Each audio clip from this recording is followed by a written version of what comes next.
VanEck analysts have predicted, I think, 2.4 billion combined in inflows into these spot Bitcoin ETFs in the first quarter. Galaxy Research has estimated 14 billion in the first year. Bitwise's Matt Hogan has said that their firm is kind of projecting 55 billion into all these funds in the next 5 years. So those are some different levels. Physical gold ETFs hold about 100 billion in assets under management. So people have said that they expect Bitcoin could reach that. What's up, everyone? Before we jump into the episode, little plug for Digital Asset Summit coming up in London, March 18th to 20th. Tickets are pacing so far ahead of schedule that we had to decrease the discount code. So instead of Empire 20, it is now Empire 10. Head over to the website, Digital Asset Summit, London, March 18th to 20th. Use code Empire 10 and get 10% off your ticket. See you in London. This episode is brought to you by PayPal. Here at Empire, you know that Santi and I are really into real-world use cases and always on the lookout for the next killer blockchain app. We're excited to share that PayPal has arrived in crypto to unveil a way to seamlessly connect fiat to digital currencies. Later in the show, you will find out how you can use PYUSD to check out at millions of online stores. All right, everyone. We're back with the Roundup. We have Santi and myself, and we are lucky enough to be joined by Casey, who's been on the show a couple of times, senior reporter at Blockworks, another senior reporter at Blockworks, Ben Strack, who has been covering ETFs at Blockworks since before ETFs were cool. So, Casey, welcome back. Ben, welcome to the show for the first time. Thank you. Great to be here. ETFs weren't cool at some point? They've always been cool. Always been cool, but maybe not to the general public. But Ben, do you feel, is this a big moment for you? Do you feel vindicated to have been covering ETFs daily for years now, and now you're like, here, we've arrived? Yeah, well, definitely to your point, they have not been talked about like this. It seems like in a long time. So very exciting time for the space. Yeah, definitely. So maybe, Ben, if you could set the stage for us. We're recording this on Thursday, so things are changing so quickly. This will go out Friday morning. We're recording this Thursday around noon. Can you just kind of set the stage for us? Like, how did we get here, and who's arrived to the table? Yeah, so I mean, the Winklevoss twins first filed for a spot Bitcoin ETF in 2013. That was denied a few years later. So there's been attempts for years to launch these. I think things picked up a little bit when the SEC approved the first Bitcoin futures ETF in 2021, and then from there, a few developments last year with BlackRock entering the race for a spot Bitcoin ETF, and then Grayscale Investments' legal victory against the SEC for denying their conversion of GBTC, the Grayscale Bitcoin Trust, to an ETF. They won that case, and that kind of set the stage a little bit for these approvals that we got yesterday. So now, Thursday morning, 11 Bitcoin ETFs were set to launch, including from BlackRock, Fidelity, as well as, smaller crypto-focused firms like Bitwise and Grayscale was able to convert their GBTC vehicle to an ETF as well. So nice. A lot happening. Why is it, so we've had these futures ETFs. Why is it so important that these are spot? Why was this the moment that everyone was waiting for? Yeah, I think for a lot of people, spot ETFs are just easier to understand. They hold the Bitcoin directly instead of Bitcoin futures contracts. And there are some like roll costs with Bitcoin futures ETFs. So I think people were just kind of waiting for this pure spot Bitcoin to finally launch. Case, can you maybe tee us up on the Grayscale side? Like Ben mentioned Grayscale, or I don't know if this is also a question for you, Ben, but why was this Grayscale case so important, and why did that like pave the way for all of this to actually happen? Yeah, I mean, the phrase like regulation by enforcement gets thrown around a lot in crypto and also in policy when lawmakers are talking about different agencies and digital assets, specifically with the SEC. And this kind of shift into fighting things in the courts has really become a big narrative and a big weapon for the crypto industry. Obviously, it's very expensive and time consuming, but as we saw today and this week, it certainly pays off.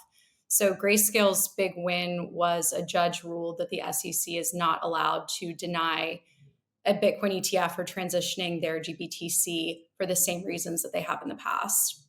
So we knew that that was like kind of setting the stage, probably leaning toward an approval before we actually got it yesterday. But what we learned yesterday with the statements from commissioners is that the win in the courts really kind of set the stage and was really the motivating factor for the commission to vote yes on this. Gary Gensler in his statement said that, given the circumstances, and he mentioned this court case specifically, he said the only sustainable path forward was to approve the ETF. So I think that they knew that if they didn't approve it, they would have been dragged back to court. It wouldn't have worked out in their favor. So this was really, like Gensler, in his own words, said the only path forward. Yeah, I mean, it read like, so Gensler posted this thing. He basically said, look, Bitcoin remains this very volatile speculative asset.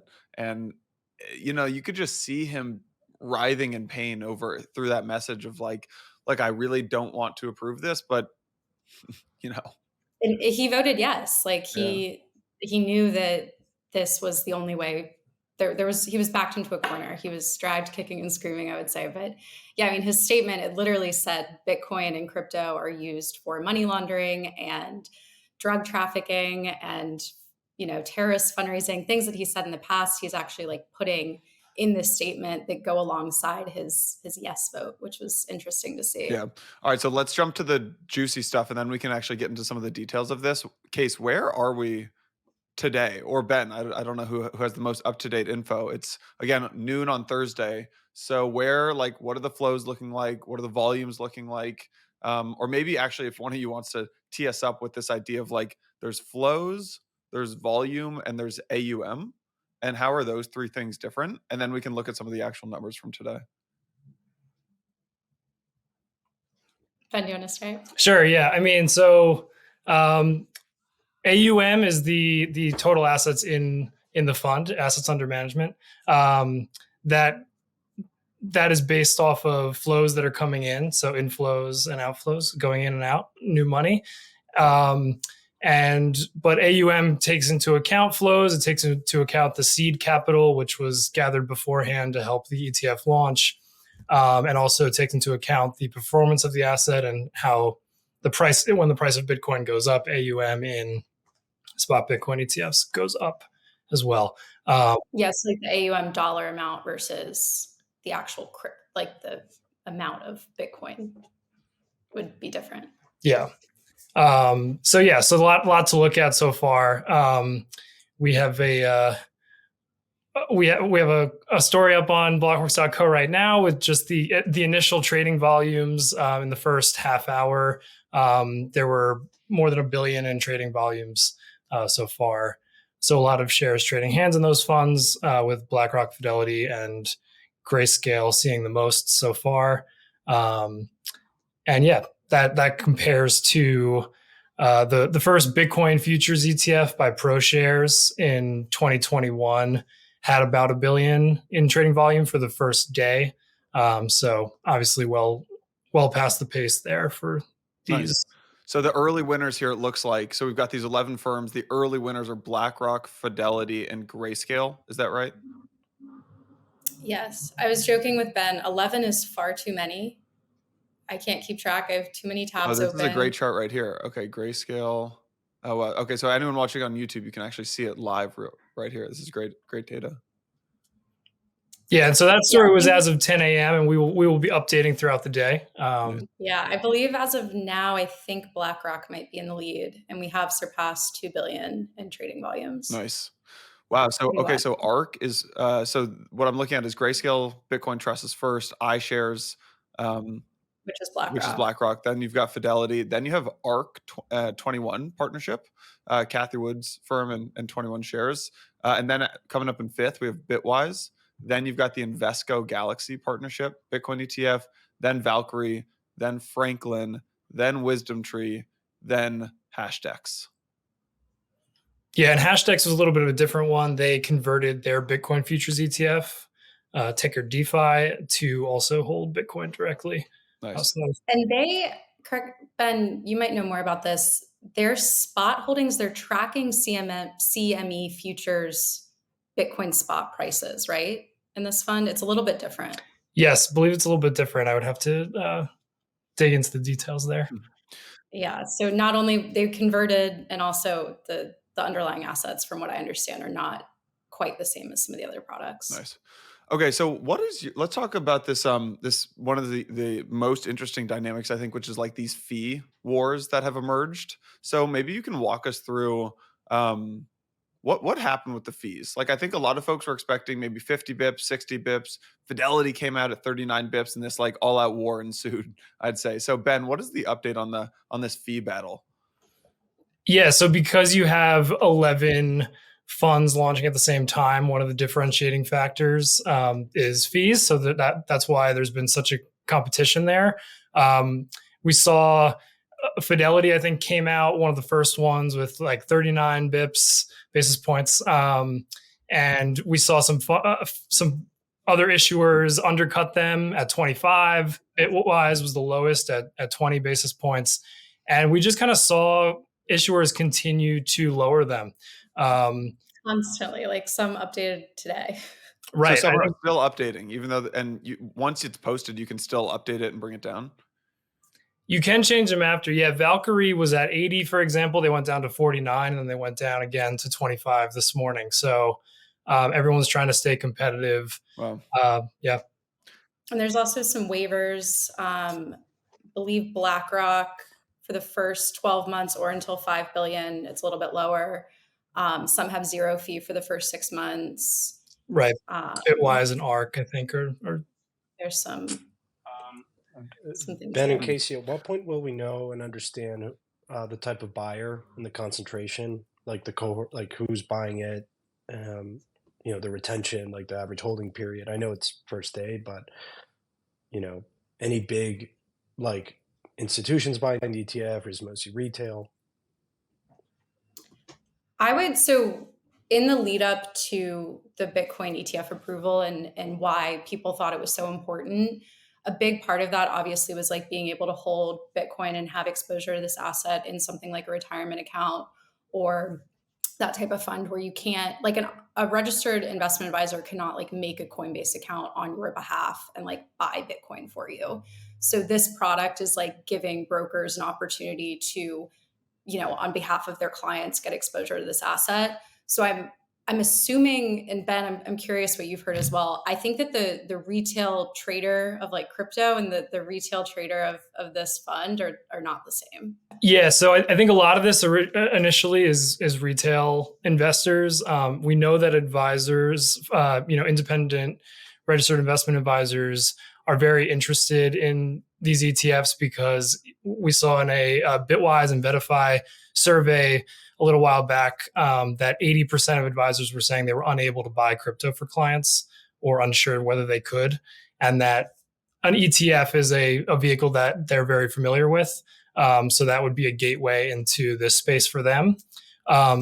Advisors have a little bit more ability to go into these quickly if they want to, whereas some of the wirehouses, the larger, full service brokerages like Bank of America, Merrill Lynch, Wells Fargo, they will have more of a due diligence process where they won't be jumping into these funds right away. There might be certain hurdles that these ETFs need to clear, whether it's certain levels of AUM or committees voting to allow them to enter those funds. Why did so everyone pulled fees down? What about Grayscale? What are your thoughts on Grayscale's strategy here in terms of keeping fees at, what did they keep it at? 1? They brought it from 2 down to 1.5. 1.5. Yeah. What's the strategy here?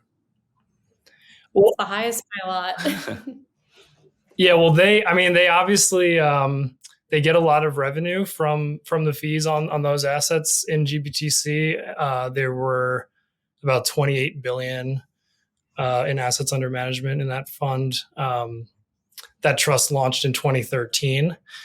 Grayscale disallowed redemptions in that trust years ago. So investors would have to trade those shares on the secondary market, and those were trading at a discount for the last couple of years. So some investors were kind of trapped in that vehicle. The ETF changes that, essentially eliminating the discount. So yeah, so I think some people we've spoken to expect large outflows from GBTC now that it's an ETF to kind of go into some of those lower cost funds. I'm also curious if we might see Grayscale launch another Bitcoin ETF product at a lower fee that's not under the GBTC ticker. Say more about that case. Wouldn't that cannibalize their existing? Well, I think so and this is something that also kind of goes back to the approval process and what we saw and learned, I guess, from the SEC yesterday. These ETFs are all cash redemption, and most issuers, ARK, Invesco, Galaxy, tried to do a in-kind redemption process, but we assume, we're told by the SEC that wasn't going to work.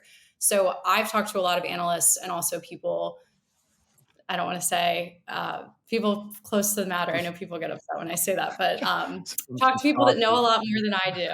And they seem pretty confident that we're going to see a lot of issuers file for Bitcoin ETFs that use in-kind redemption. So I'm curious if Grayscale might try to take that route, in which case maybe we would see a lower fee. Maybe to double click on that, if you're a GBTC investor, you've been in it for years, maybe you did it in a tax advantage account like an RIA, Roth IRA. If it's cash settled, for you to pull out of that vehicle, it has a tax implication. Well, if you bought it, maybe not in this tax advantage accounts, but like in a regular account, to keep the matter simple, if you were to pull out of that, you have a taxable impact. And if you wanted to save on fees, you would have to do the math around, I'm going to pay taxes on this. And so like, it's probably not worth it to pull out. And so if they launch a new product, it's really to capture the new inflows that are obviously not going to pay 1%. But I'm just kind of curious how you think about the retention of the pool of capital of GBTC and how that rotation might kind of happen.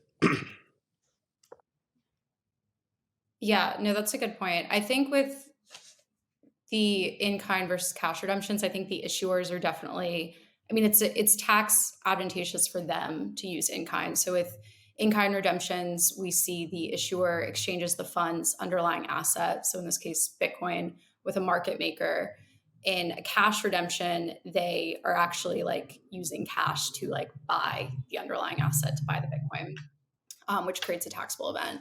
But yeah, I'm like Ben said, with this transition, it's giving GBTC holders an opportunity to pull out and pull into something else for the first time. So it's day one. So I'm really curious to see what we'll see. Also with like the futures product, we saw initially BITO, which was ProShares Bitcoin Futures ETF. It was the first one to launch, like Ben said, in 2021. That like did amazing so far this week and last week. And now we're kind of seeing that back off. So there's a lot of different trends here. It's hard to know exactly what everyone's thinking. And just about GBTC, Grayscale is kind of positioning this as, they are the fund with the most liquidity, the tightest spreads, the decade-long track record. So that's how they're really leaning into that 2013. Yeah. And to the point too of potentially them launching another fund. We've seen in the past GLD, the largest physical gold ETF by State Street. They launched a cheaper gold product. So even if that product would kind of cannibalize their own fund, they'd rather do that potentially than those flows going to other issuers. Yeah, that's interesting. It's probably actually a smart strategy by them. Let's say you lose 50% of the. Let's say you lose 50% of the AUM, but if you don't drop your fees by more than 50%, you're technically making money there. So that makes sense. And a shout out to James Seyfert at Bloomberg Intelligence, who kind of has circulated that theory more recently. Yeah. Nice. What are the like broad, maybe, we're talking very like hourly and daily. What are the broad maybe flow and asset and AUM predictions for this year? Like what is kind of consensus on the street? What's kind of consensus, maybe the more like crypto native, I'm assuming more optimistic consensus. What are people thinking right now?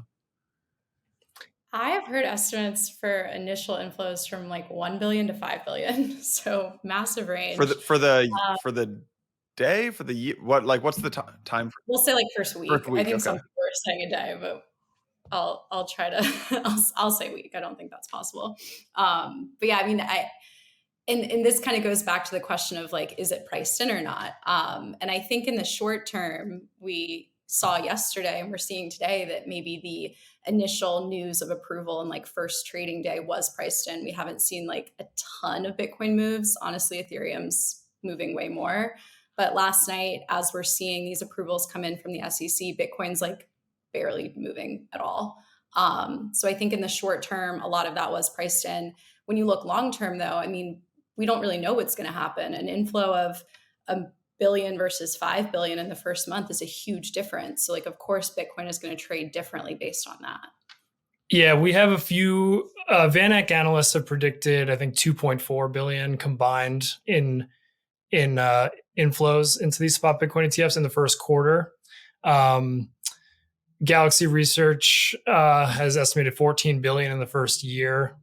And Bitwise's Matt Hogan has said that their firm is kind of projecting 55 billion into all these funds in the next 5 years. So those are some different levels. Physical gold ETFs hold about 100 billion in assets under management. So people have said that they expect Bitcoin could reach that. What is how do you think, this might be a really dumb question. How do you think about the impact of flows impacting the direct price of Bitcoin? So like if there's 100 billion of flows into Bitcoin, how does that impact Bitcoin's actual price? You mean like because the fund is buying the Bitcoin? Fund buying the Bitcoin, yeah. Yeah, I mean, it's good. I mean, I talked to a lot of analysts that were like, there's really no downside here. Like cash is infinite and like there's interest in this product. But like I said, I mean, depending on these different predictions, which there's a massive range, we don't know what's going to happen. That's kind of where it gets a little bit more dicey. So yeah, I mean, I would say again, I think short term, it's very priced in. Long term, I'm doubtful. Yeah, I'm trying to think about like... What you need to think about some of the math, and this goes back to our 2024 predictions. It's like you need to think about how much Bitcoin is actually available, because a lot of it might be in the hands of people that don't want to sell, might be lost wallets. You know, there's different estimates of how much is circulating versus well, you need to make the distinction around, and this actually becomes more relevant for a proof of stake system. Like if and when we have an Ethereum ETF, which by the way, you know, then now there's the focus is on that. Like BlackRock already filed. I mean, there's like people are speculating that it might be as early as August, but like simplistically, total supply is not as relevant as circulating supply and like what is actually available to be traded in the order books. Because you might have, you know, in a worse scenario, there's like no liquidity, right? No one wants to sell. So if you have all those inflows, like just the price just goes to infinity, I guess.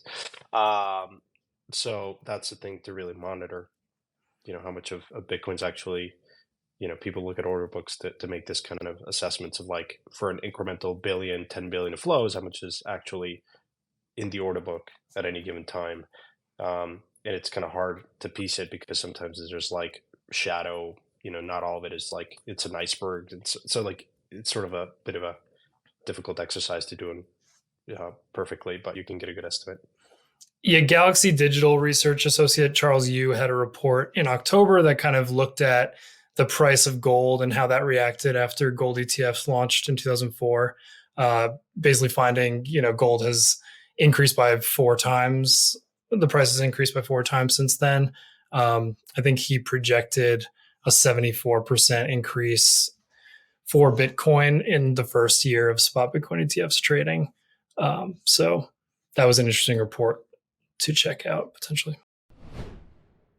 What's up, everyone? Quick break from the show to talk about Digital Asset Summit. This is going to be Blockworks' 8th DAS. We've been hosting this since 2019. It's our longest running conference series coming up March 18th to 20th in sunny London town, spring in London. You don't want to miss it. It's a crazy lineup, definitely our craziest DAS yet. Just added Michael Sonnenschein from Grayscale, the head of digital asset research at Franklin Templeton. We've got DRW, we've got KKR, we've got Marshall Wace, CME Group, we have Bloomberg, we have Visa, We have Wintermute, we have Van Eck, we have FIS, we've got the framework folks joining us, 1KX, CoinShares, JP Morgan, Standard Chartered, QCP, Morgan Creek, Santi is coming, of course, Ledger CEO and chairman Pascal will be there. It is going to be a phenomenal event. You don't want to miss it. Tickets are pacing so far ahead of schedule that unfortunately we can't offer 20% off anymore. There's a new code. It's Empire 10. Empire 10 is going to get you 10% off. See you in London.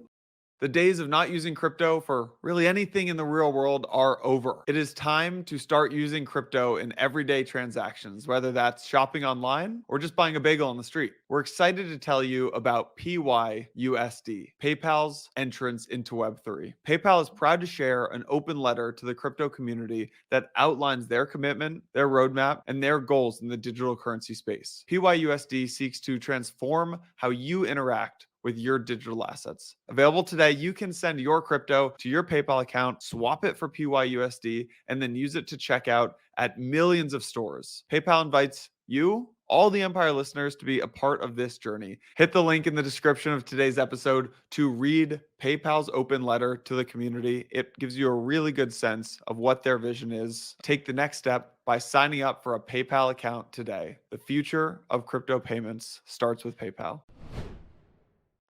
What about the ETH ETF? It feels like our industry is the attention span of a goldfish. So, we celebrate for a day or two, the Bitcoin ETF, and then all eyes go on the Ethereum ETF. What is the kind of target deadline for the ETH ETFs? And also, is it the same issuers, different issuers? What's this looking like?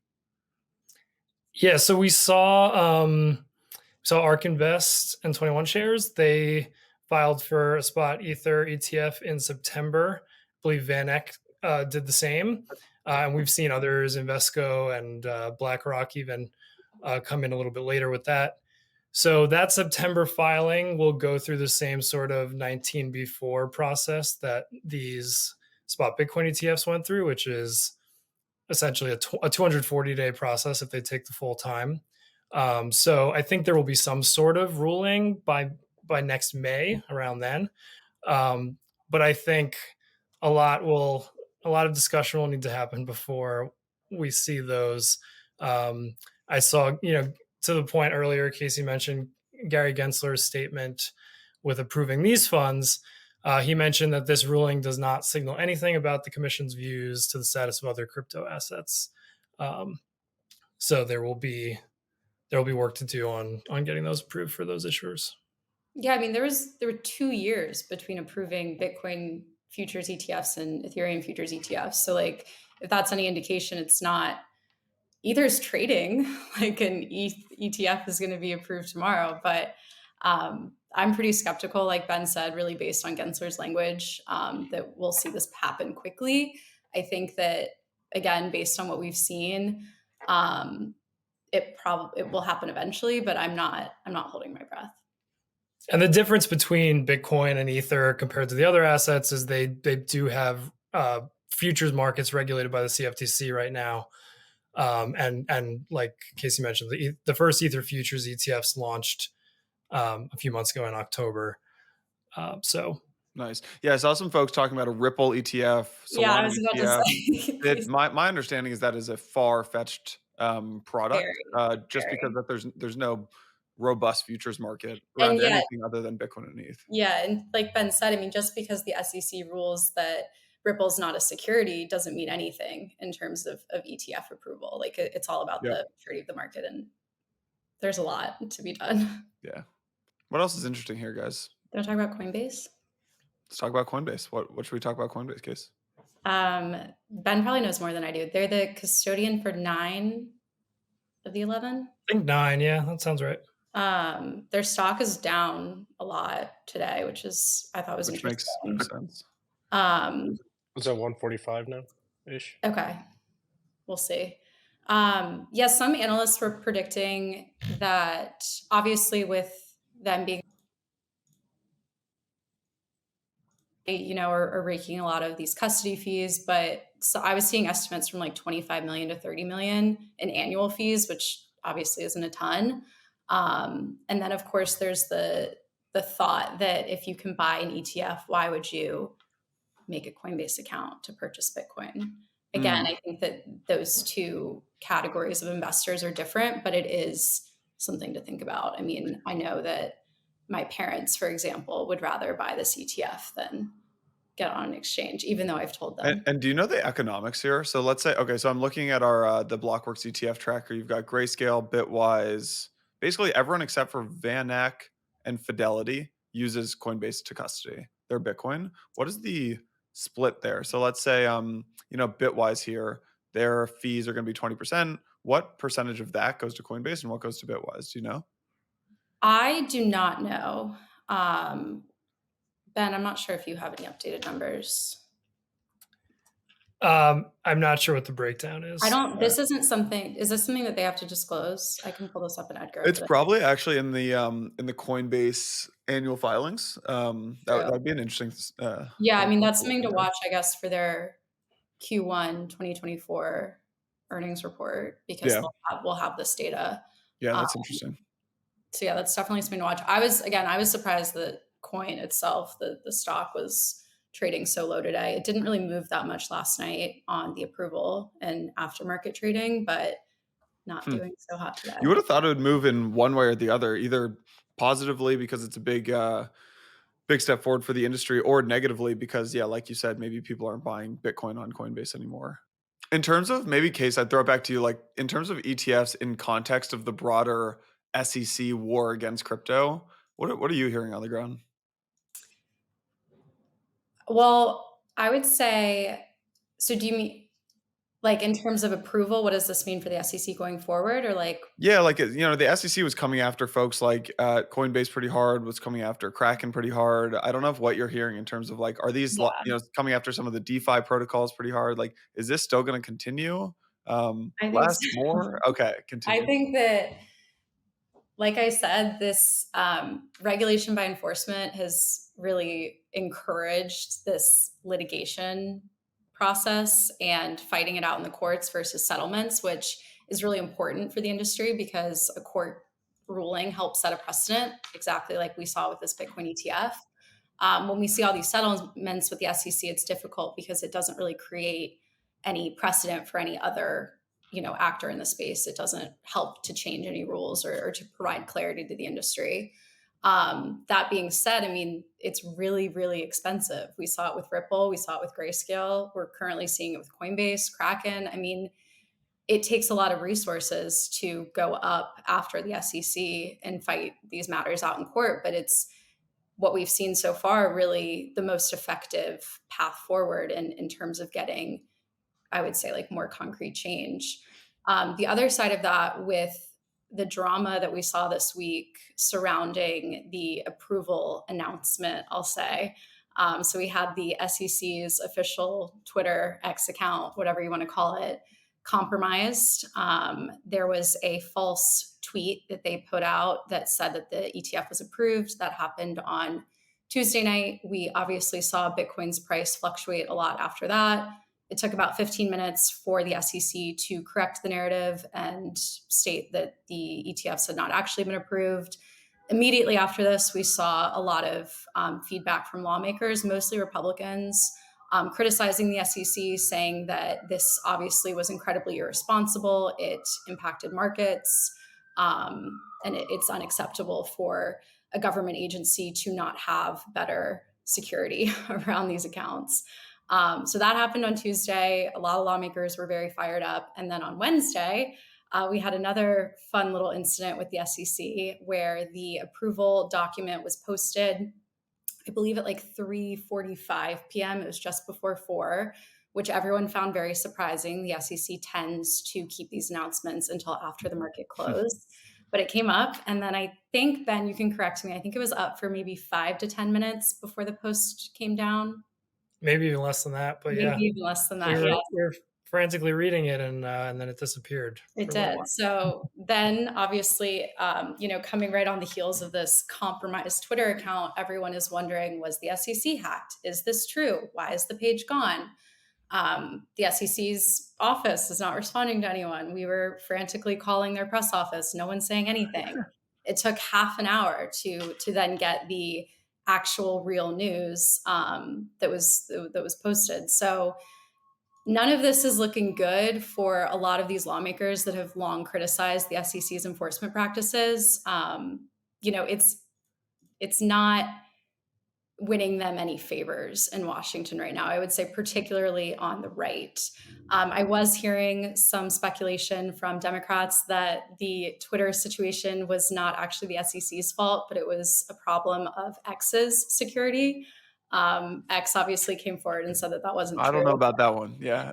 Yeah. I was talking to someone that said they just hate Elon Musk so much, and this was just a perfect opportunity to blame Twitter. Can't miss a good political opportunity, of course. Yeah, I mean, everything's going to get a spin on it, and obviously we have to take it all with a grain of salt. But I am curious to see. I mean, we saw there was a congressional hearing for Taylor Swift ticket sales. Like, we're going to see a congressional hearing over this SEC situation. Yeah. I'm no doubt about it. Great. So I'm curious to see how that impacts some of the bills that we're currently seeing that are targeting the SEC, and something to watch. Nice. Well, Ben, Case, this has been great. Anything else that we should talk about that we have not and that we're missing? Have you bought? Has anyone bought? I actually want to try to buy. I saw on Twitter that folks who are trying to buy through, Vanguard and JP Morgan and stuff are getting like big warning symbols. It's like, approve 3 different times, click this checkbox. Like, are you sure you want to buy? So 6 confirmations, sir. Yeah, exactly. So I'm gonna try to buy through our JP Morgan account today and see what happens. I did some I'll take a look at. Did a little bit of trading this morning. Yeah. What'd you buy? Which one? A mix and some Coinbase stuff. I'm on the sidelines for now. Every day I talk to Santi. Santi, how you doing? Just got some more Coinbase stock. Well, today, buy the dip. Yeah, not financial. I mean, the other thing that's interesting we talk about is Circle IPO. So basically, Circle's looking to go public. So we actually reported this maybe 6 to 12 months ago that they were looking to go public, but it had been kind of put on hold a little bit or it's been slowed down. The company just announced that it filed the draft registration statement for its IPO. And they said that the IPO is expected to take place after the SEC completes its review process, which is subject to, market and other conditions. And this is a really big deal. I would say it's maybe not as big of a deal as the Bitcoin ETF, but it's still a colossal deal that I think will probably be swept under the rug just because everyone's so focused on the ETF.